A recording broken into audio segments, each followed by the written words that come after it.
410 avant Jésus-Christ. Pythagore considère que la Terre est ronde comme une boule parce qu'il s'agit d'une forme parfaite. Bon, c'est pas... donc, il y a les gens qui croient que la Terre est plate, je sais pas ce que pense M. Trump, mais enfin, ils ont quelques siècles de retard. Que 2500 ans, hein.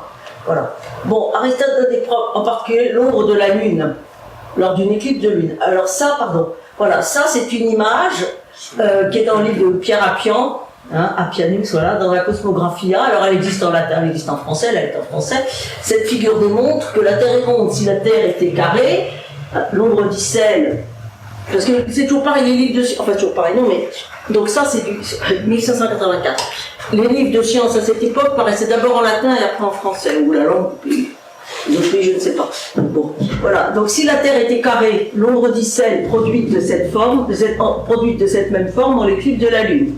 Bon, si la Terre était triangulaire, voilà, ça c'est cette image-là. Si la Terre était triangulaire, l'ombre d'Icelle serait-elle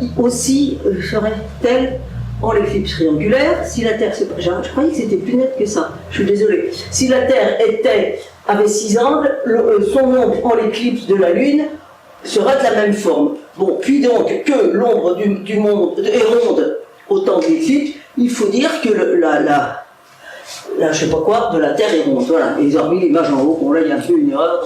Je crois que l'image en latin est un peu plus... La masse, c'est la masse de la Terre. Oui, non, mais on voit mieux de loin, c'est bizarre, hein, de près on voit mal. Voilà. Bon, la prochaine fois on mettra l'image en latin, d'abord ça fait plus chic. Mais je crois qu'ils ont mis les figures dans mes... Voilà, donc c'est la preuve, voilà, donc c'est vraiment la preuve que la Terre est ronde. Alors ils avaient découvert ça avant, hein. Les Appianus, Pierre Appian, c'est la Cosmographia, voilà.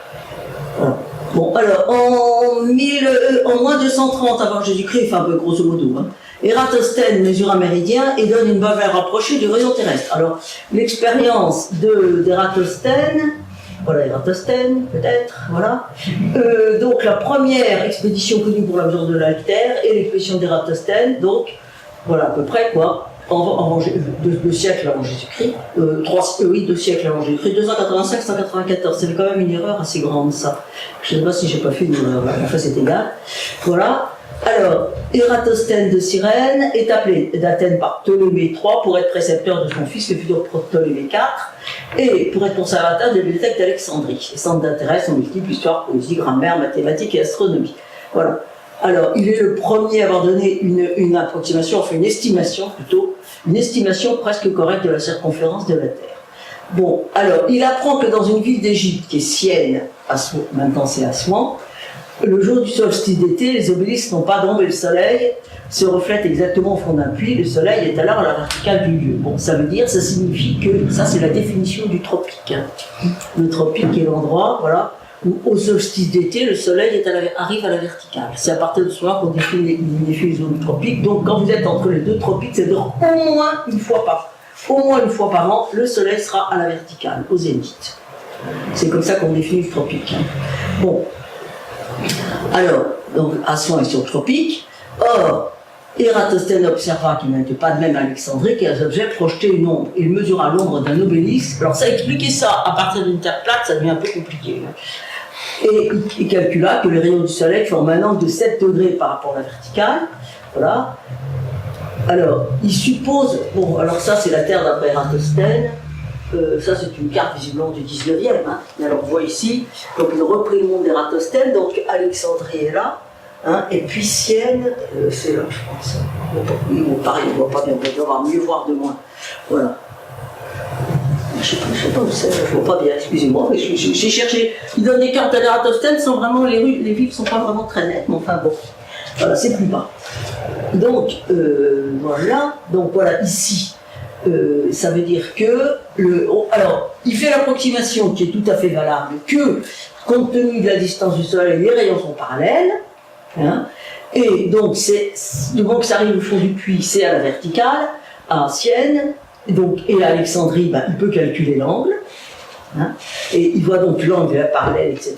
Donc c'est le même qu'au centre de la Terre. Et une fois qu'on connaît la distance, on suppose, c'est pas tout à fait vrai, mais presque, que Alexandrie et Syène sont sur le même méridien. Donc, à ce moment-là, on calcule, on fait la jolie règle de 3 et on a la circonférence terrestre en entier. Alors, s'il y a des gens qui ont vu ce film qui s'appelle, je crois, Dialogue avec un vampire ou un truc, Entretien avec un vampire, il y a une femme vampire qui a une très jolie robe, du reste, qu'on met au fond d'un puits. Et alors, elle, je ne sais plus si c'est comment ça s'appelle, San Francisco ou à Paris, mais enfin bon, bref. Et alors, quand le rayon du soleil arrive au fond du puits, elle est carbonisée parce que les vampires ne supportent pas la lumière. Le problème, c'est que du point de vue astronomique, ça ne tient pas la route. Ou alors le puits est très incliné, voilà. Donc, voilà, quand je vais au cinéma, c'est quelquefois un peu compliqué. Donc, si vous avez le film Entretien avec un vampire, vous voyez que le réalisateur avait des notions d'astronomie un petit peu folkloriques. Bon, voilà. Pour que le rayon arrive au fond du puits, il faut être dans les zones. Alors, bon, sauf s'il y a un glissement de terrain, le puits. Voilà. Donc, Ératosthène suppose que le Soleil est assez éloigné de la Terre pour qu'on puisse considérer que les rayons qui tombent à Alexandrie sont parallèles à ceux qui tombent en mer ancienne, voilà. Et donc proportionnel à la distance d'Alexandrie-Sienne, donc l'angle de long correspond au 50e de la circonférence d'un cercle. Bon, alors là, la distance Sienne-Alexandrie, c'est mesuré par des compteurs de pas professionnels, des bématistes à l'époque qui marchaient. Bon, c'est comme ça marchait, c'était leur boulot, et c'est comme ça qu'ils estimaient les distances. Voilà, Saint-Gustave. Voilà. Bon, je ne sais plus, enfin, j'ai vu différentes estimations en mètres. Enfin voilà, donc c'est la première fois qu'on a mesuré, qu'on a donné une estimation de la distance, de la circonférence terrestre. Bon, alors, tout va bien. Et puis, alors là, les Français, alors évidemment, le temps passe un peu. Les Français, alors, on ne peut pas tout dire, hein, mais enfin, les Français interviennent au XVIIe siècle. Alors, en 1672, déjà, il y a Richer qui est envoyé en mission à Cayenne. Alors, il a beaucoup de boulot, voilà. Obliquité de l'écliptique, instant des équinoxes, parallaxe du Soleil, de Vénus, de Mars, mouvement et parallaxe de la Lune, mouvement de Mercure, coordonnées, grandeur d'étoiles australes, durée des crépuscules, etc., grandeur des réfractions de la lumière dans l'air, hauteur du vif argent, c'est le Mercure, hein, dans les baromètres, longueur du pendule à la seconde, marée sur les côtes de l'Amérique. Voilà. Bon, alors voilà, il raconte tout ça, voilà, observation astronomique et physique faite en l'île de Cayenne, voilà, dessin du voyage en l'île, donc en 1679, et puis voilà, donc ça laisse, compte rendu de l'Académie des sciences en 1677. Or, il observe que la longueur du pendule qui bat la seconde, c'était ces boulots-là, hein, les longueurs du pendule à seconde, c'est la longueur. Vous savez, la période du pendule, je ne sais pas si ça s'apprend maintenant, moi j'ai l'impression en terminale, mais bon, la période du pendule dépend de la longueur du fil. Hein. Donc, et puis de la gravitation. Voilà. Donc, il avait remarqué que la seconde était moins grande qu'à Paris. Alors, il pensait que ça pouvait être expliqué qu'un aplatissement terrestre. Cassini pensait que ça pouvait dû à une différence de température. Alors, voilà. Puis, il y a d'autres mesures qui ont été faites au début du XVIIIe qui pouvaient laisser penser que la Terre était allongée sur la ligne des pôles. La théorie de Newton, c'était que la Terre était aplatie. Bon, alors, Cassini, à l'époque, était directeur de l'Observatoire de Paris. Alors, l'Observatoire de Paris, qui est le plus vieil observatoire du monde qui soit encore en service, donc fondé en 1667, et pendant 4 générations, depuis la fondation jusqu'à la Révolution française, ça a été les Cassini qui ont dirigé l'observatoire, donc de père, fils, petit-fils et arrière-petit-fils. Voilà. Bon, donc, alors la question c'est, donc il y a une controverse au XVIIIe siècle, est-ce que c'est la Terre est aplatie comme une pomme, ou est-ce qu'elle est allongée comme un ballon de rugby? Je ne sais pas si le ballon de rugby existait à l'époque, mais enfin voilà. Bon, alors l'Académie des sciences, donc, décide d'organiser 2 expéditions, l'une au Pérou, l'autre en Laponie, pour mesurer un arc de méridien, un degré du méridien, sous des latitudes nettement différentes. Donc, une près du pôle et l'autre au Pérou. Voilà. Alors, comment est-ce qu'on faisait à l'époque pour déterminer l'arc de méridien? Donc le but est de déterminer la correspondance entre distance sur Terre et l'arc du méridien. Donc ça veut dire, là, comme ce qu'avait fait Ératosthène, donc il a une distance et un arc au centre. Hein. Bon, alors, pour mesurer les distances sur Terre, bon, on ne fait pas comme ce qui a été fait par les bématistes qui marchaient. On procède pour faire avec des très grandes distances, on fait par triangulation. Voilà, alors on repère un endroit qui est peu accidenté et d'abord, sur lequel on mesure une distance aussi précisément que possible, qu'on appellera la base. Alors la précision de l'instrument de longueur est fondamentale, c'est ce qu'on appelle la base. Alors voilà par exemple une mesure d'une base en géodésie. Alors à l'époque, par exemple, pour mesurer des bases, ça c'est donc du XVIIe ou XVIIIe siècle, c'est même peut-être ce qui a été fait en Suède, je ne sais pas comment c'est.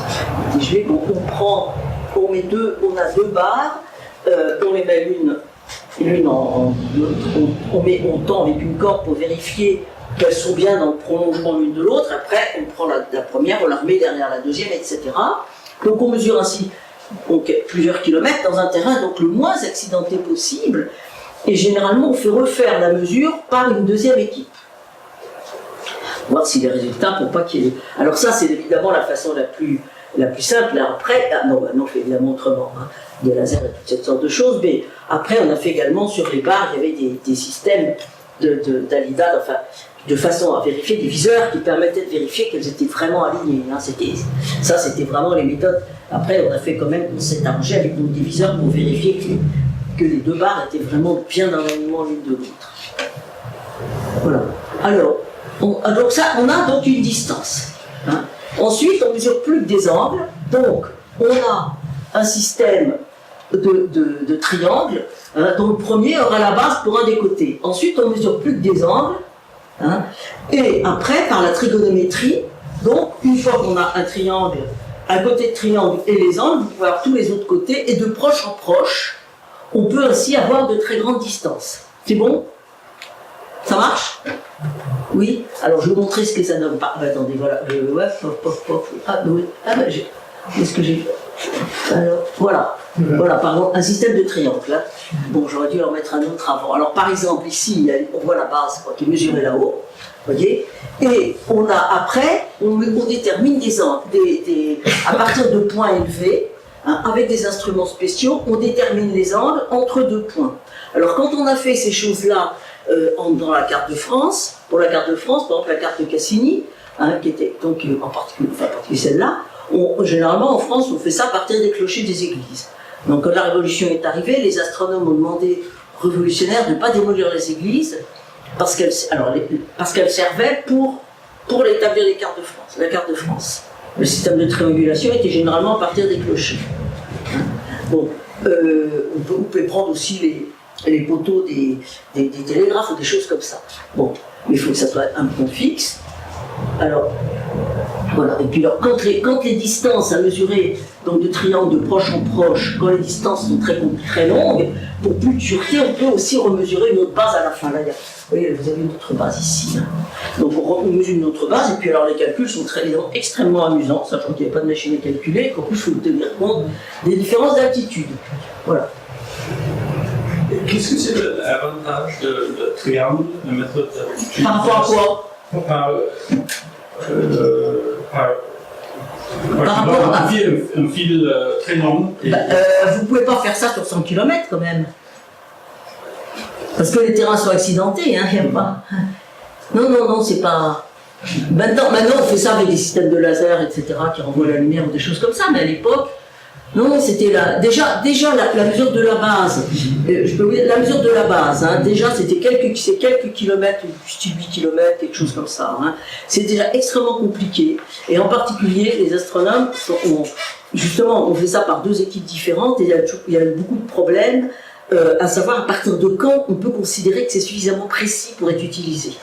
Et ça, les différents scientifiques n'étaient pas forcément d'accord entre eux à ce moment-là. D'autant plus qu'à l'époque, ils n'avaient pas vraiment de notion de ce qu'est une erreur. Alors là, le français n'est pas très bon, l'anglais est meilleur, parce que quand on dit erreur en français, ça peut correspondre à l'imprécision, et ça peut aussi correspondre à la faute. Alors qu'en anglais, erreur c'est une imprécision, et mistake c'est une faute.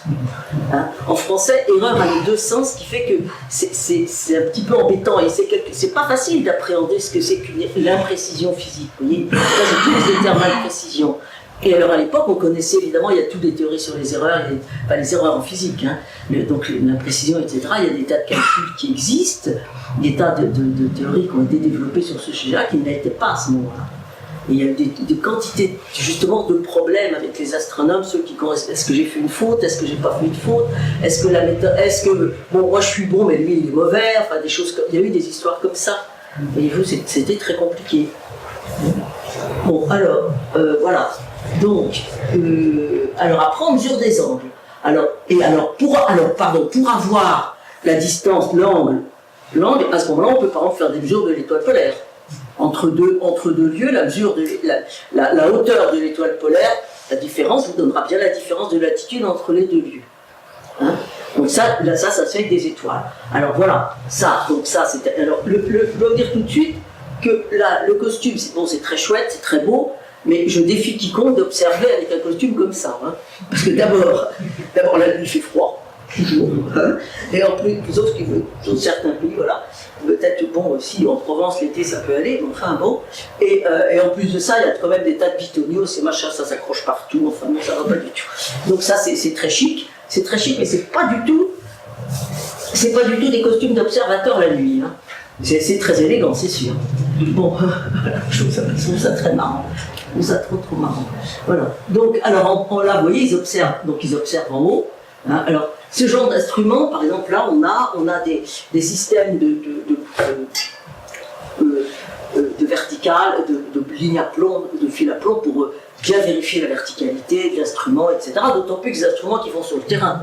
Hein. Donc ils se déplacent et il faut pouvoir, vous voyez ici vous avez des vis là, des vis qui permettent donc d'équilibrer les pieds si c'est pas complètement horizontal. Enfin il y a des systèmes également de niveau à vue, je ne sais pas exactement ce qui est inventé à l'époque, mais on vérifie bien que c'est vertical, c'est très important. Et moi, quand j'ai commencé l'astronomie, on a déjà encore eu au cours d'une conférence, on racontait les problèmes, parce que ce qui compte aussi, c'est la graduation. Le long du cercle, la précision de la graduation. La machine à diviser n'existait pas encore. Non, mais la graduation et la gravure sur le cercle qui était en laiton, généralement en laiton, c'était très très difficile, c'était vraiment un travail. Les instruments étaient vraiment des objets précieux, et quand ceux qui faisaient des observations, j'ai eu énormément de missions un peu partout, à travers le monde, pour observer les étoiles de l'hémisphère sud, hein, eh bien, ils ont généralement apporté les instruments, hein, c'était vraiment. Voilà, alors ici on a fait les mesures de triangulation la nuit, on allume des feux, vous voyez, et ça évite, ça peut être plus précis la nuit, il n'y a pas de phénomène de réfraction due à la chaleur et des choses comme ça. Hein. Voilà, donc ici vous voyez, alors là l'instrument c'est un instrument, vous retrouvez ici les vis qui permettent que l'instrument soit bien vertical, et puis certains, donc vous voyez, comme ceux qui mesurent les angles donc sur Terre, pouvaient se mettre à l'horizontale, et donc, vous voyez ici, on peut donc mesurer deux angles différents avec les deux feux qui sont là. Voilà. Et ça, c'était un travail. Alors là, c'est encore. Alors, je ne sais pas quand dure, de quand exactement datent ces images. Je les relever. Alors, vous voyez, ça, c'est encore à relever. Bon, on regarde entre deux pinules, voilà. Petite fente, voilà. Et puis voilà, par exemple, un graphomètre, ça c'est aussi pour mesurer des angles. Mais ça, mais je ne veux pas dire de bêtises, mais je pense que ce sont des instruments plus tardifs. Hein. Enfin, comme c'est également des instruments pour mesurer les positions sur Terre, je les ai montrés quand même. Hein. Bon, voilà. Donc, alors on avait déjà, les mesures de triangulation étaient utilisées depuis longtemps, en particulier dès que l'Observatoire de Paris a été créé, on a immédiatement remesuré le méridien de Paris. Le méridien de Paris avec donc toute une série de triangles. Et puis alors un peu, justement, on a fait tout un triangle, tout un maillage de triangles peu à peu, et ça s'est terminé à l'époque de la Révolution, et c'était l'ancêtre des cartes d'état-major. Donc on a fait toutes les cartes de toute la France, les cartes de Cassini, c'était fait avec des systèmes de triangles. Voilà. Donc, pour déterminer la forme de la Terre. Alors ça, je dois dire que le travail, c'est un travail qui a été fait vraiment par les Français, et là, ils étaient vraiment très en avance par rapport aux autres pays. Bon, donc, il y a eu deux expéditions. Une des expéditions donc, pour le Pérou, donc actuellement l'Équateur en 1635, et une autre vers la Laponie, qui était la Suède à l'époque, et la Finlande maintenant en 1736. Bon, alors, voilà, l'expédition du Pérou. Alors, Bouguer, Godin, Jussieu, la Condamine, puis toute une. Alors, ça a été extrêmement difficile. Ça a été vraiment une expédition vraiment tout à fait horrible. Voilà, parce qu'après, bon, en plus, il a fallu, donc il faut déjà 1 an pour atteindre Quito. Hein. Et puis après, il y a aussi, bon, faut avoir les permissions pour pouvoir travailler. Alors la Pouguère, voilà, Godin, c'est pas très net, mais j'ai pas trouvé mieux, voilà, la Condamine, voilà. Alors, pour le colon espagnol, donc faut demander la permission de pouvoir observer, etc. Alors l'altitude minimale est 2800 mètres, il faut monter à 4600 mètres pour installer des stations observables. Bon, ils installent des stations, il faut aller donc sur une montagne, ils descendent, ils vont à l'autre montagne pour pouvoir mesurer. Entre-temps, les Indiens passent par là et démontent tout. Voilà. Alors ils font 2 bases, voilà, on a ça les 2 bases. Hein. Voilà. 2 bases d'instruments dont perches en bois, 2 séries de perches avaient été faites et chaque base est mesurée par 2 équipes. Alors au départ, il y a 3 équipes, mais voilà, chaque angle est mesuré au moins 2 fois, et là il y a 3 équipes, chacune dirigée par des académiciens, travaillent sur les mêmes triangles, mais avec séparément pour avoir le maximum d'exactitude. Donc voilà la carte. Voilà. Alors ici c'est pour montrer la descente d'un fleuve, vous voyez. Pas très. Alors l'astronome est sur sa petite table en train de travailler. Voilà. Alors, les Indiens, donc, embauchés disparaissent en pleine nuit, abandonnent européens, et on a le matériel. Bon, il y a des dissensions qui apparaissent entre les scientifiques. Et je vous dis, une des raisons qui fait que les choses ne sont pas simples, c'est comment estimer, est-ce que le travail fait par l'autre est suffisant, à partir de quand on considère qu'on a un résultat qui peut être utilisé, ou est-ce qu'il faut encore recommencer pour être sûr d'avoir... bon, il faut aussi déterminer donc, la réduction au niveau de la mer, puis mesurer la hauteur d'une étoile donc aux 2 bouts de l'arc, et 3 années seront nécessaires. Et les mesures suivies d'innombrables calculs. Alors, il y a des biens qui tiennent fou, il y en a qui meurent, etc. Et ils sont revenus donc en 1744, ou plutôt, pas tous revenus les uns après les autres, excusez-moi, les fautes d'orthographe. Voilà, et le résultat, et malheureusement, les gens de Laponie étaient déjà revenus, donc... Voilà.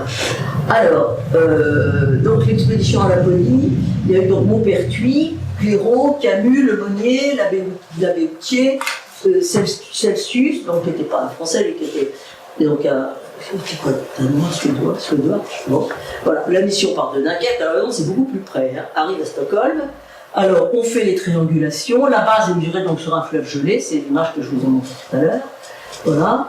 Alors, Pierre Louis Moreau de Maupertuis, alors il se représentait, c'est très étonnant, Maupertuis, il a vraiment le sens de, je ne sais pas si c'est officiel ça, mais enfin il a vraiment le sens de la mise en scène, parce qu'il s'était toujours représenté avec un bonnet de fourrure, pour montrer que c'était, il racontait que l'alcool gelé dans un thermomètre, il paraît que c'est pas possible, je ne sais pas, je ne peux jamais essayer. Voilà, et alors il aplatit, vous voyez, il a la main sur la terre, il est le maître du monde, mais il aplatit la terre. Hein.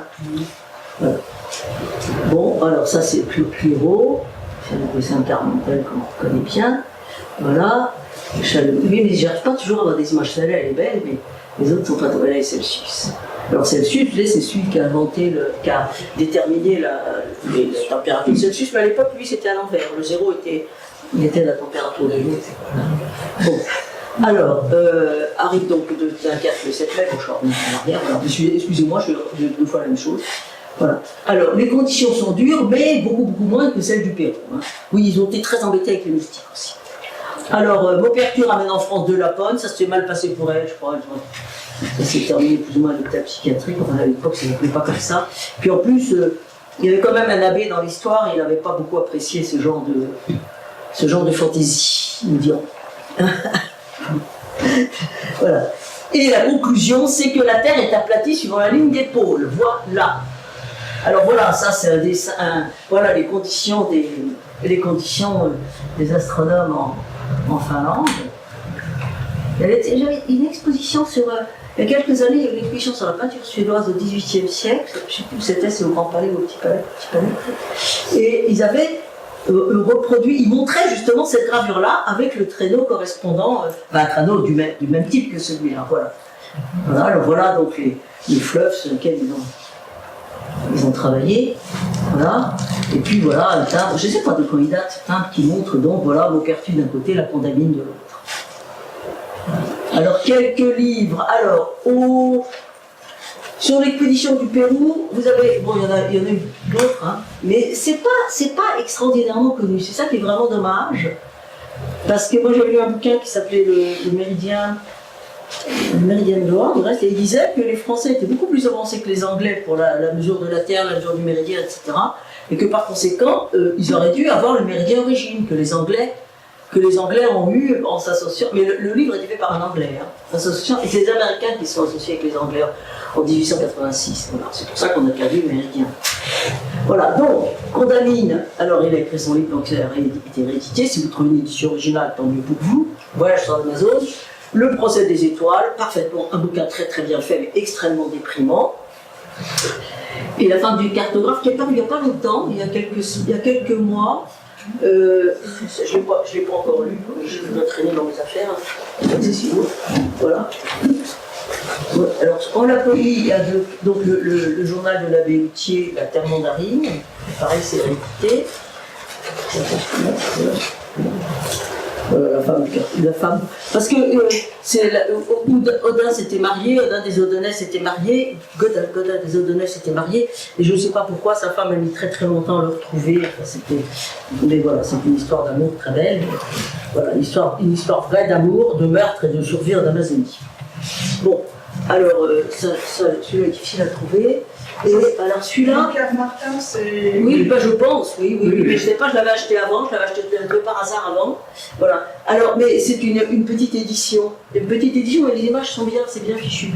Alors celui-là, c'est un livre pour enfants. Je ne sais pas s'il se trouve encore. Mais alors, je ne sais pas pourquoi, parce que dedans, il n'y a pas le dessin de quelqu'un en train d'observer. Puis, il se trouve, j'ai rencontré une fois Elisabeth Badinter dans un séminaire et je lui ai dit ça, mais elle m'a dit, ah, mais écoutez, je ne sais pas, elle avait copié, enfin, Jacqueline Duhem avait copié sur probablement celui-là, hein. Enfin, les livres de l'époque. Parce que je lui dis, c'est dommage, moi j'ai cherché pour pouvoir justement, parce que j'avais le livre, et puis c'est sympa quand on fait des conférences d'avoir les dessins de Jacqueline Duhem qui sont mignons, quoi. Voilà, et puis son couleur et tout, c'est agréable, ça change.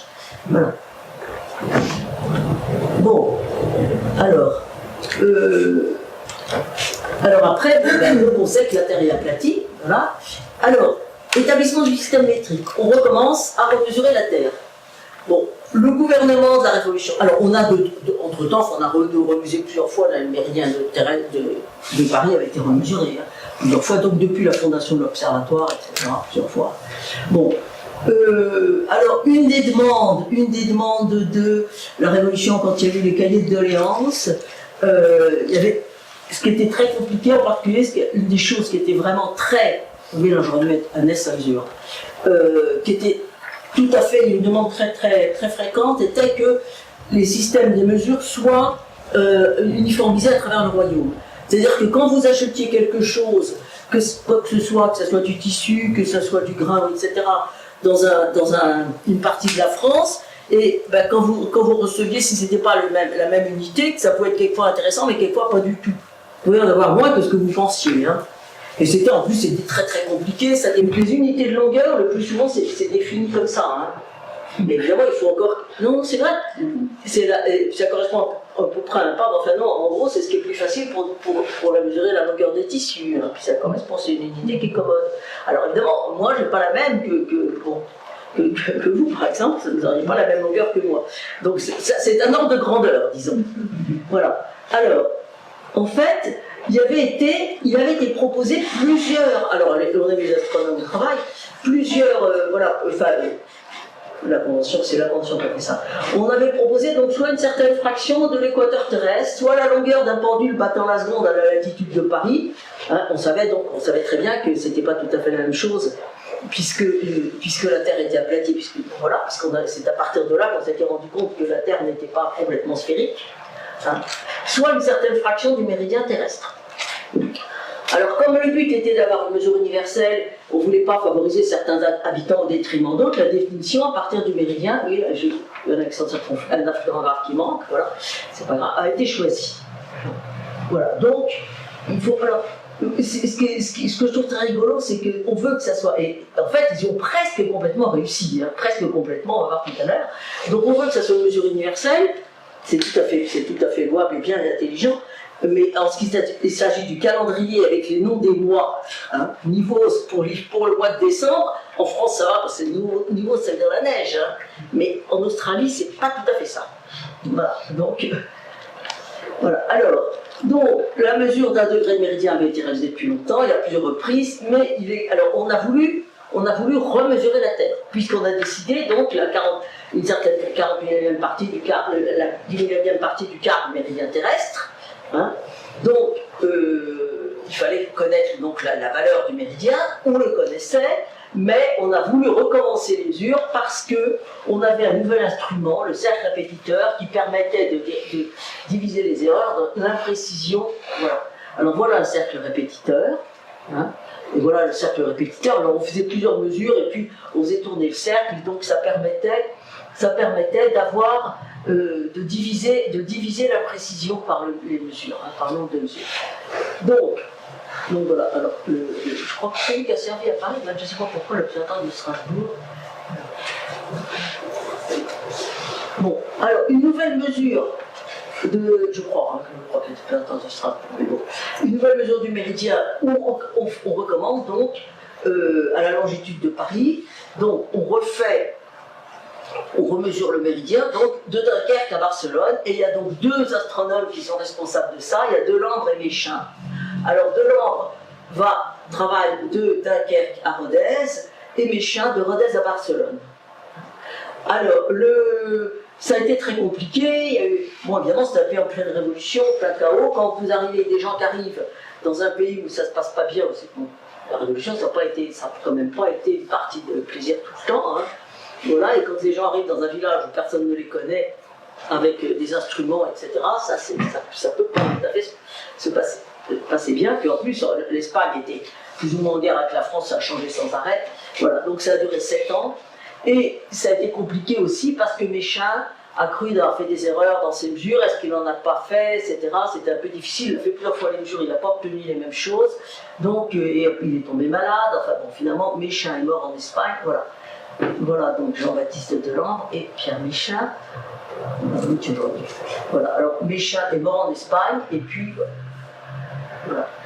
Alors, donc ça a été. Alors, ça pouvait paraître beaucoup plus facile, ça pouvait paraître donc plus facile que de ce qui avait été fait, dans les pays étrangers, mais finalement c'était pas si simple. Alors, les inventeurs de Trois Russes et Trois Anglais dans l'Afrique australe, voilà. Il a repris. Alors ça dépend évidemment des éditions, parce que vous n'avez pas toujours les mêmes gravures. Alors, Jules Verne raconte, c'est très intéressant, Jules Verne raconte qu'il invente une histoire où il y a une équipe de Russes et une équipe d'Anglais, d'astronomes, qui sont chargés, vous voyez ici le cercle répétiteur, hein, de mesurer, de faire des mesures en Afrique australe. Et alors, ils travaillent ensemble, et puis à un moment, ils se rendent compte qu'en fait leurs deux pays sont en guerre, donc ils se séparent, et puis après il y a les Moricots qui arrivent. Les Moricots c'est simplement les indigènes, hein, les Africains qui étaient quand même chez eux. Enfin, bon. Et puis finalement ils se remettent ensemble. Voilà. Donc, alors il a repris, c'est très rigolo parce que Jules Verne a repris des phrases dans l'astronomie populaire d'Arago, hein, expliquant la mesure, mais alors là où Arago dit comment est-ce qu'il dit ça, une précision presque parfaite ou quelque chose comme ça, Jules Verne dit une précision parfaite, ce qui évidemment physiquement n'a pas de sens. Physiquement c'est pas possible. Si c'est une précision parfaite, c'est des mathématiques, c'est pas de la physique. Hein, c'est pas possible, c'est comme ça. Et alors on pense aussi que Jules Verne s'est renseigné auprès des professeurs de la faculté d'Amiens, l'université d'Amiens. Voilà, donc là c'est intéressant parce qu'il explique bien justement le système de triangulation, c'est très bien expliqué. Hein. Donc à partir du livre d'Arago sur l'astronomie populaire d'Arago, qui est un livre posthume et qui a été fait à partir des cours d'Arago. Alors il y a quelques années, je ne sais plus quel centenaire c'était de Jules Verne, donc il y a plein de livres qui ont été réédités, mais pas celui-là. Alors je me suis demandé si c'était à cause de... Parce que c'est pas très politiquement correct, quoi. La façon dont ils traitent les Africains, c'est pas... Disons que ça se fait plus. Ça se fait plus, quoi. C'est très, très 19e siècle. Hein. C'est très 19e siècle. Voilà. Donc je me suis demandé si c'était à cause de ça que ce livre n'avait pas été réédité. Parce qu'il y a beaucoup de livres de Jules Verne qui ont été réédités, mais donc si vous le trouvez, C'est très intéressant. Puis j'ai des collègues astronomes qui ont fait des études là-dessus. Voilà. Puis en plus, les gravures sont intéressantes. Vous voyez, vous retrouvez le cercle répétiteur. Puis là, on voit là, il a incliné. Il mesure des angles sur la Terre. Hein, on voit bien comment l'instrument est horizontal et puis on mesure des angles.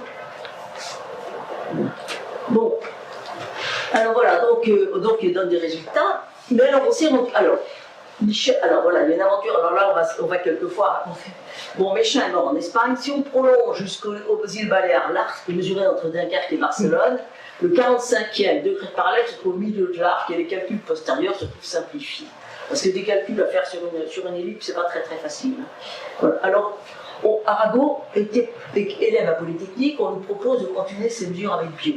Voilà, donc voilà Arago. Alors ici, c'est la signature d'Arago, et alors là, et si vous avez une glace ou par transparence, vous voyez qu'ici, dans les paraphes, là, les petits volutes, c'est aussi écrit Arago. Vous pouvez vous amuser, eh oui, il faut le mettre dans un miroir, enfin, vous pouvez vous amuser à faire ça avec votre signature, c'est très chic. Voilà. Moi je fais ça. Bon, alors, voilà, c'était un peu encore plus compliqué parce que les mesures de triangulation devaient être faites donc, entre le continent et les îles Baléares, ce qui évidemment ne simplifiait pas les choses, ce qui fait des très très grands triangles, et l'instabilité politique entre la France et l'Espagne, ça a été tout à fait invraisemblable. Voilà. Alors, les scientifiques devaient donc reprendre les travaux de Méchain et les prolonger. Alors, la population espagnole, vers les deux mathématiciens, dépend complètement des aléas politiques et des victoires ou des défaites de Napoléon. Alors, cette histoire-là a été racontée par Arago à la fin de sa vie. Alors, je ne sais pas si ça se trouve dans... Je ne sais pas s'il y a la jeunesse d'un savant républicain qui raconte ça, puis c'est raconté dans les biographies d'Arago. Hein. Alors, bon, on va voir. Alors, les mesures de triangulation commencent sur sa terre ferme, dans la région de Valence et dans les îles. Bon, les conditions matérielles pas faciles, les climats rudes, les brigands nombreux. Alors, ils se rendent dans l'île de Formentera, puis Bio rentre en France et Arago se rend à Majorque. Alors voilà, la triangulation effectuée. Voilà, ici vous avez tout le système de triangles, et ici donc c'est les îles qui sont là. Voilà, le méridien de Paris est là. Hein. Donc il faut mesurer ici le plus proche, bon, c'est ça, c'est Majorque ici. Voilà. Hein, donc vous voyez, il y a tout un système de triangles, évidemment les calculs ne sont pas tout à fait simples, hein, pas vraiment non. Et alors donc il faut prendre des repères, prendre des mesures, etc. Dans un pays qui, c'était quand même l'époque napoléonienne, donc la relation entre la France et l'Espagne n'était pas toujours des plus cordiales. Alors, donc, excusez-moi, la guerre se développe, la population locale devient de plus en plus hostile aux Français. Arago préfère se constituer prisonnier parce qu'il trouvait qu'il serait plus en sécurité en prison qu'en but à la population. Et puis, voilà, alors après, sur ce, il apprend que les journaux, que ça se passe de plus en plus mal, les Français sont de moins en moins aimés, si on peut dire, et donc ils préfèrent s'évader, et ils se dirigent, ils embarquent en bateau, et ils se dirigent vers Alger. Bon, alors, il y a énormément de choses, des bagarres, des fuites, des anecdotes, enfin bon, il reste 10 jours à Alger, ils retrouvent un embarquement pour la France, ainsi que 2 lions, des singes, etc. Et le duc d'Alger envoie un hommage au plan des Français. Voilà. Alors, Arago et son compagnon étaient transformés en marchands ambulants, donc on croit. Alors, au moment de l'embarquement, sur derrière, vous savez, on prend des. Quand l'équipage n'est pas complet, on prend les gens qui traînent sur le port et on les embarque. Alors voilà, Arago et le lion étaient d'Alger. Voilà.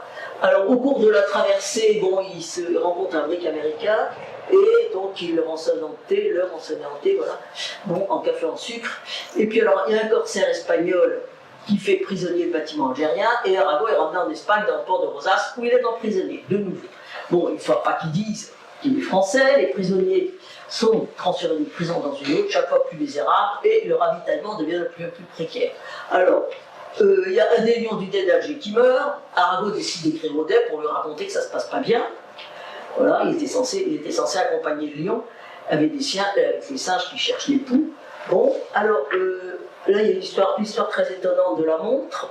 Arago vend sa montre pour se procurer de la nourriture, et la montre passe de main en main jusqu'à un homme qui fut fait prisonnier par l'armée française et rencontra le père d'Arago, qui alors fut persuadé que son fils était mort. Il faut croire que la montre était très reconnaissable et que le prisonnier a sorti la montre devant le père d'Arago. Je trouve cette histoire absolument extraordinaire. Bon, j'ai un vieux doute là, quand même, sur le coup de la montre, me paraît. Bon, alors, après divers transferts, bon, la réponse du dé d'Alger arrive, il n'est pas content du tout, parce que le lion est mort, il décide de déclarer la guerre à l'Espagne et les colonies sont libérés. Arago. Alors ça, à l'époque, l'Algérie, c'était donc avant la conquête de l'Algérie par la France. Hein. C'était donc l'Algérie était indépendante. Donc Arago embarque de nouveau vers la France, et déjà Marseille est en vue, mais il y a une grosse tempête et le bateau est détourné à Bougie, donc de nouveau en Algérie. Alors les Français veulent se rendre en Algérie, ils s'habillent comme des indigènes, se joignent à une caravane, il y a des lions, mais ils ne sont pas attaqués. Bon. Alors on découvre qu'ils ne sont pas du tout arabes, mais Arago se joint aux prières des Arabes et fait croire qu'ils sont des convertis en religion musulmane. Alors voilà, dans le livre, ça doit être la jeunesse d'un savant républicain, voilà. Arago, déguisé en arabe, est reconnu par et attaqué par une femme kabyle. Voilà. Bon, finalement, ils arrivent à Alger. Alors, la politique a bien changé. Le Dey, qui les a fait libérer, a été décapité, et son successeur est un ancien épileur de cadavres. C'est un métier des métiers qui se perdent, ça. Enfin, je crois. Je ne sais pas très bien pourquoi, qu'est-ce que ça peut être qu'un épileur de cadavres, mais enfin, voilà. Bon. Alors, le consul de France ne peut pas organiser un deuxième rapatriement. Le Dey est accusé, le Dey, ancien épileur de cadavres, est accusé de gouverner trop de mollesse, il est pendu.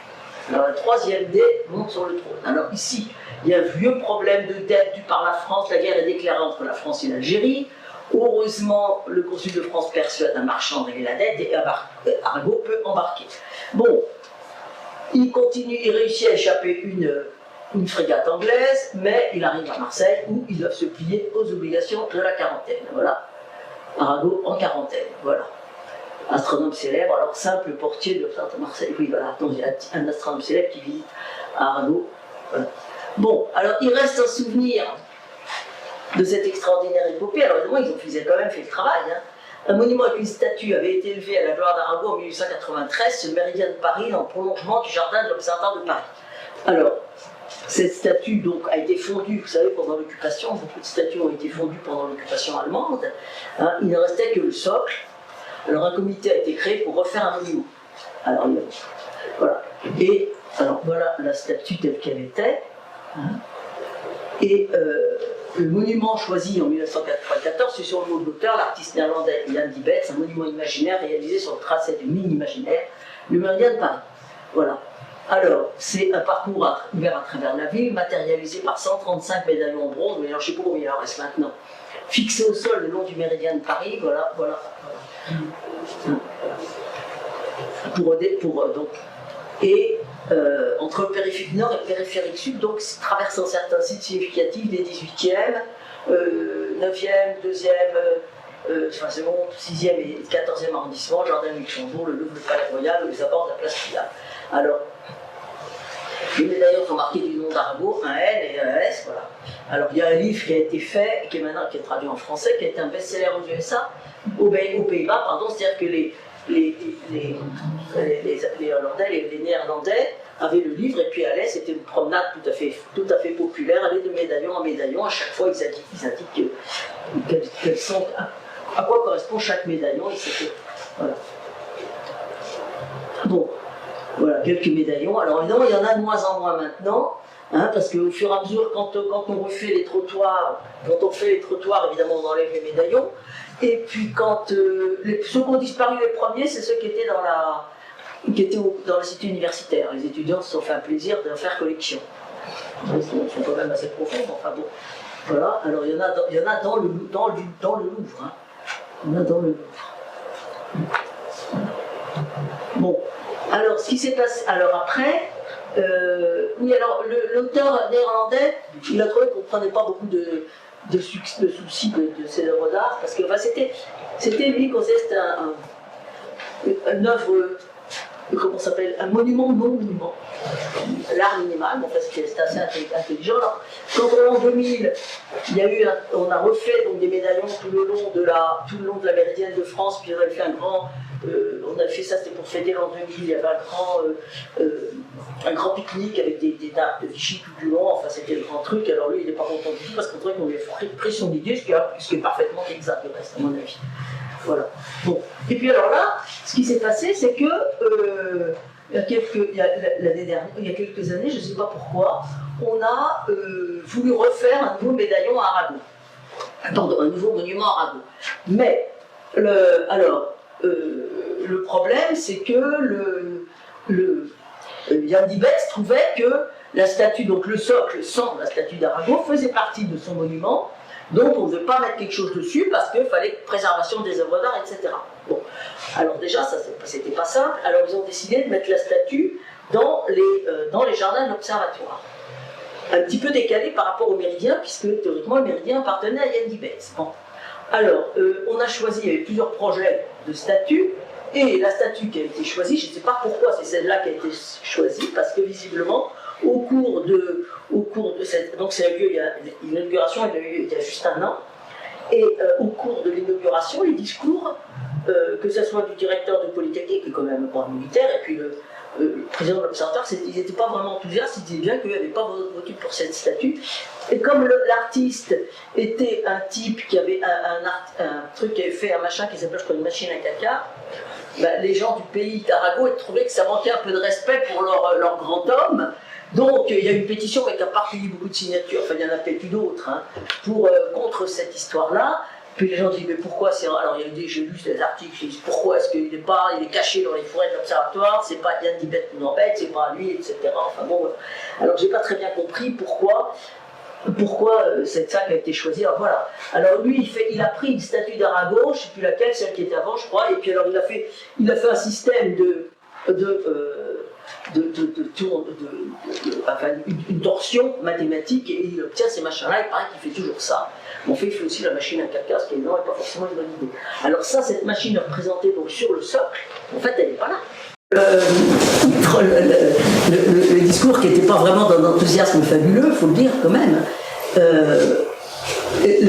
Jan Dibetz qui était contre, il était monté sur le socle de la statue d'Arago, et puis il poussait des cris jusqu'à ce que la police vienne le déloger. C'était extrêmement étonnant. Alors, il y avait tout un tas de gentils petits polytechniciens derrière qui ont chanté je ne sais quoi après. Alors je leur ai demandé s'ils avaient été choisis parce qu'ils étaient beaux. Les plus beaux, on a pris les plus beaux. Alors, il y en a qui m'a dit oui, l'autre m'a dit mais non, pas du tout, c'est parce qu'on était volontaires. Voilà. Alors voilà l'invitation, c'était, vous voyez, c'était l'inauguration de la statue d'Arago, voilà, il y a juste, voilà, 2 octobre 2017. C'était très... Alors moi j'étais dans le public, il y avait une invitation pour les gens, voilà, qu'après, il y avait pas un peu, mais moi c'était public, donc moi j'étais avec le public, voilà. Donc c'est dans les jardins de l'Observatoire qui sont ouverts au public, un peu sur le côté. Alors bon, voilà quelques livres. Alors ça c'est vraiment une histoire tout à fait étonnante. C'est montré comme les scientifiques sont quand même des gens courageux. Hein. Voilà, Arago et la jeunesse de la science de Maurice Domas, moi j'aime beaucoup ce livre. Bon, il y a un autre livre plus récent, Arago et un savant généreux de Lequeux. Alors voilà, l'histoire de ma jeunesse d'Arago. Et puis François Arago, la jeunesse d'un grand savant républicain, et les illustrations que je vous ai montrées viennent de ce livre-là. Alors ça c'est pareil, ça n'a pas été réédité, mais enfin on peut le trouver, bon, je vais demander à M. Yves. Voilà. Bon, alors ça c'est pour quand même revenir que tout ça c'était quand même pour mesurer le mètre. Voilà donc l'usage des nouvelles mesures. Alors en France ça n'a pas été accepté tout de suite, évidemment les nouvelles mesures, les gens. Oh excusez-moi, qu'est-ce qui s'est passé là? Ça c'est une vacherie complète, attendez. Parce que j'avais pas ça moi avant. Oui, voilà. Bon, bon. Alors, donc, maintenant, le mètre, en 1960, on décide... Alors, entre-temps, il y a eu quand même le mètre étalon, qui était un mètre matériel, hein. Parce que c'est sûr que si chaque fois que vous voulez acheter 2 mètres de ruban, vous êtes obligé de mesurer le méridien terrestre, c'est un peu compliqué. Bon, donc, en 1960, on redéfinit le mètre comme... une certaine longueur d'onde d'une radiation orangée émise par l'isotopes 86 du krypton. Et alors, oui, excusez-moi, c'est la même chose, là, j'ai pas mis, c'est la conférence générale des poids et mesures. Hein, la 17e conférence générale des poids et mesures, 1983, redéfinit la vitesse de la lumière dans le vide absolu. Hein, alors, c'est 300 000 km à la seconde, mais donc là, c'est 2999, 792, 458. Voilà. Alors, du coup, comme on a défini la vitesse de la lumière et on a décidé que ça ne changeait pas, du coup, la vitesse, la valeur du mètre est la distance parcourue par la lumière dans le vide pendant cette fraction de seconde. Voilà. Alors, les trois irréductibles qui refusent encore et toujours le système métrique, parce que là les révolutionnaires français ont quand même réussi presque complètement, quand ils voulaient que leur système de mesure soit universel, ça a presque complètement marché. Alors, le système métrique, c'est le Libéria, la Birmanie et les États-Unis, ce qui est quelquefois embêtant. Parce qu'il y a quand même un satellite qui s'est cassé la gueule à cause de leur sonde, un engin spatial qui s'est cassé la gueule, et pas de terme technique, mais vous voyez de quoi je veux dire, parce que, en fait, la NASA travaille en système métrique, et elle faisait affaire avec des industriels qui, eux, travaillaient dans les longueurs utilisées par les Américains. Évidemment, le satellite, il n'a pas aimé avoir des ordres contradictoires, ça s'est pas bien passé.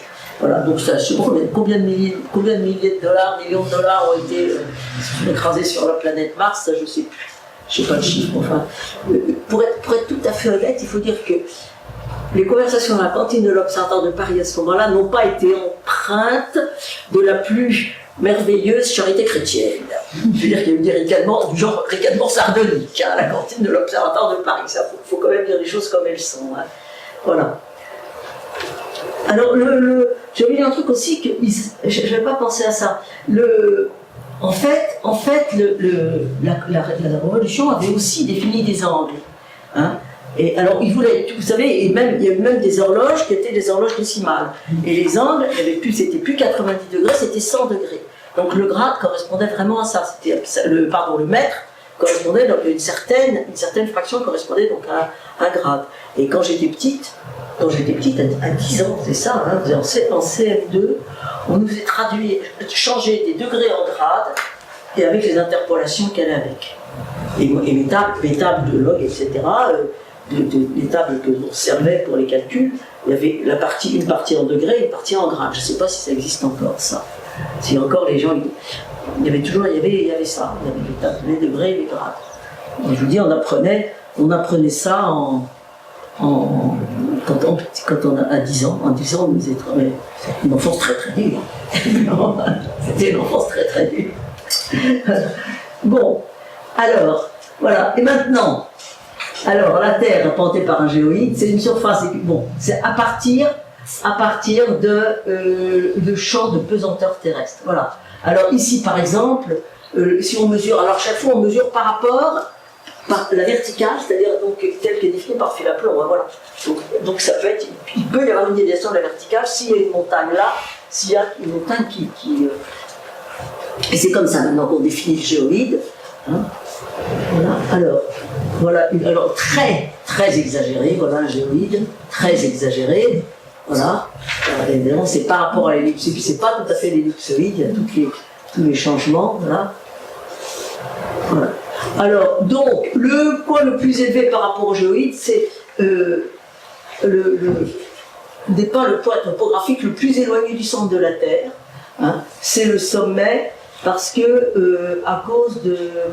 comme il est le sommet en équateur, comme il est en latitude, à 2 degrés de latitude sud, donc la Terre est plus grande à ce moment-là, c'est le point le plus éloigné du centre de la Terre.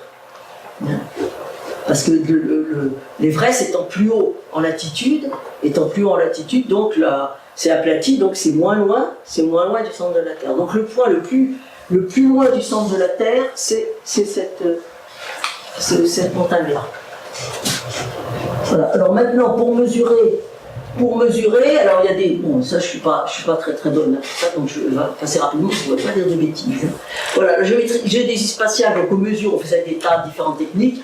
Il y a la télémétrie laser, mesure de distance sur Terre, une impulsion laser envoyée vers un réflecteur embarqué sur un satellite, et le temps, on mesure donc le temps qui permet à la distance d'avoir donc la distance qui sépare la Terre et le satellite, et on connaît très bien, précisément le mouvement du satellite. Regarde. Alors ici, on a ici, voilà, station de télémétrie laser. Ici, voilà.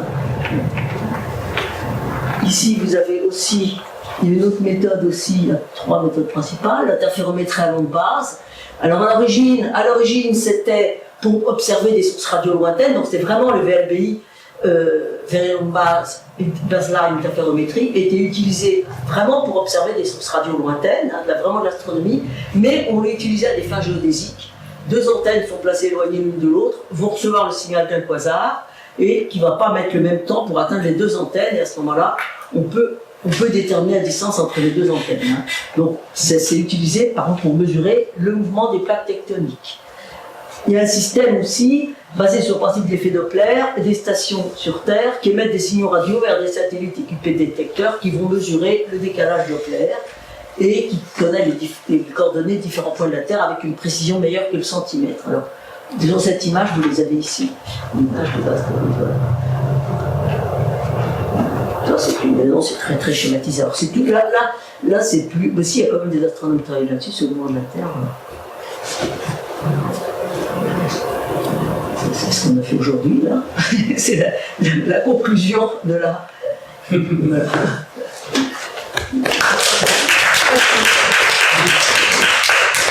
Alors est-ce qu'il y a des questions? Je suis bonne là, j'ai fait juste 56 minutes 19 secondes, c'est bien. Est-ce qu'il y a des questions?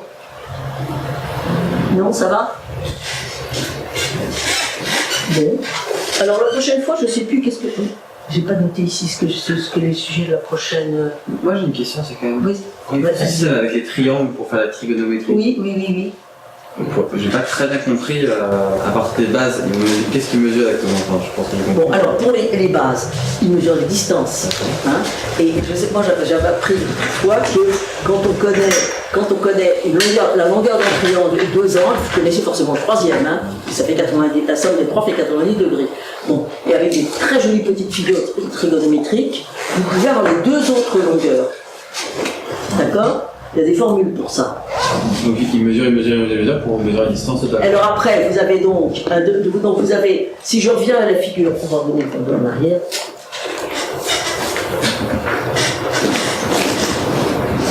Tout ça n'est pas très sérieux. Enfin, est-ce qu'il n'est pas très... Non, voilà. Bon, ici par exemple.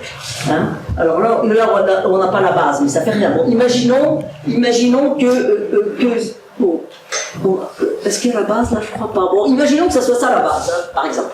Bon, ici vous avez donc la base. Donc là vous avez vraiment mesuré une distance. Là, par exemple. Bon, et ici vous allez mesurer donc cet angle-là, cet angle-là. Donc vous connaissez, vous pouvez déterminer cette distance-là, cette distance-là. Hein? Puis à partir de là, donc vous avez cet angle-là, mais vous mesurez également cet angle-là et cet angle-là. Donc vous pouvez déterminer les autres côtés du triangle. Et puis comme ça, de proche en proche, vous déterminez toutes les distances, tous les systèmes de triangulation que vous avez établis. Hein? Et pour vérifier, quand les distances ainsi déterminées sont très longues, hein, on refait une mesure de base à la fin pour vérifier. Évidemment, on ne retombe pas exactement sur les trucs parce que c'est de la physique. Et qu'il y a forcément des erreurs. Vous voyez? Je ne sais plus laquelle est la formule, mais oui, on aurait pu ressortir la formule. Vous savez, quand on apprend ça, quand c'est la trigonométrie. Oui, c'est la trigonométrie bête et méchante. Hein. Voilà, quand on a un côté de triangle et les 2 angles, et les angles d'un triangle, on peut déterminer les autres côtés. Donc de proche en proche, là, à chaque fois, ce que vous mesurez, c'est les angles. Hein? Et comme vous avez au bout du truc, vous avez une longueur, de proche en proche, vous mesurez toutes les longueurs. Vous déterminez toutes les longueurs à partir des angles que ça, vous avez mesuré. Hein? Alors je vous dis, en France, bon, on faisait, quand des pays comme ça, on fait ça à partir des clochers des églises. Hein? Quand ils étaient par exemple des coins comme ça, bon, au Pérou, c'était évidemment très compliqué parce qu'il fallait déterminer, il fallait aller faire des repères, c'est très très accidenté. Il fallait refaire les mesures dans les montagnes et des choses comme ça, et d'aller, bon, ils montaient, ils allaient faire un repère, enfin, en blanc, pardon, sur une des montagnes, et puis ils repartaient. Entre-temps, les Indiens allaient démolir ça pour récupérer le bois ou je ne sais quoi. Enfin bon, non, c'était très très difficile. Là, quand les repères existent, qu'on peut se baser sur des clochers ou des choses comme ça, on essaye évidemment de prendre des points élevés de façon à pouvoir les voir de loin.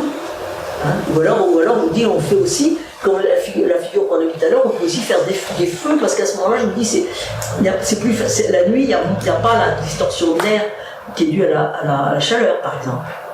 Hein, alors on fait un feu, et puis il faut deux feux, et puis on mesure à ce moment-là l'angle à partir du point où vous êtes entre les deux feux. Et ça a été utilisé pendant très très longtemps. Hein. Ça a été utilisé pendant très très longtemps, parce que déjà dès le début, je ne sais pas quand ça a commencé le système de triangulation, mais dès que l'observatoire a été fondé, en 1667, on a commencé déjà à déterminer des choses de triangulation. Alors, je ne sais pas exactement, je vous dis, je ne sais pas quand ça a commencé. Ce qui se passe, mais là, c'était quand même très longtemps après, et ce qui se passe, c'est que les instruments, évidemment, étaient de plus en plus précis. Que les bases n'étaient pas du tout les mêmes systèmes pour mesurer. Et puis alors bon, maintenant ça se fait avec des lasers, voilà, c'est plus du tout comme ça qu'on utilise ça maintenant. Mais ce qui est très étonnant, quand on regarde ça, ce qui est très étonnant, c'est que les astronomes de l'époque, donc étaient des gens qui étaient donc des calculateurs très bons, des observateurs très très bons. Hein, c'était vraiment très difficile. Ils partaient comme ça pour des années, dans des conditions qui étaient vraiment très très difficiles. Donc ils étaient à la fois d'excellents scientifiques, hein, et on travaille, et en même temps de formidables aventuriers. C'est des gens extrêmement courageux. Moi j'ai beaucoup d'admiration pour les astronomes. L'astronomie autrefois, mais même encore maintenant, il y en a qui font des choses tout à fait pas forcément très faciles, mais c'est étonnant, ils partaient pour des années et des années. Voilà, alors là je vous dis là il y a des livres qui existent, et puis moi j'ai beaucoup aimé le livre sur là les 3 Russes et 3 Anglais, c'est intéressant pour l'étude, comment il explique comment on sert des instruments. Oui, alors là, théoriquement, c'est représenté de façon tout à fait symbolique. Hein, ça, c'est un petit bon point qu'on donne dans les écoles. Mais bon, là, ils sont théoriquement, ils mesurent la base, mais c'est pas très. Oui, voilà, pardon, c'est ça que je veux dire. Voilà. Bon, alors, voilà, ça, moi j'ai beaucoup aimé celui-là. Celui-là, je vous dis, il vient de paraître en français, il est paru il y a quelques mois, et je ne l'ai pas encore lu.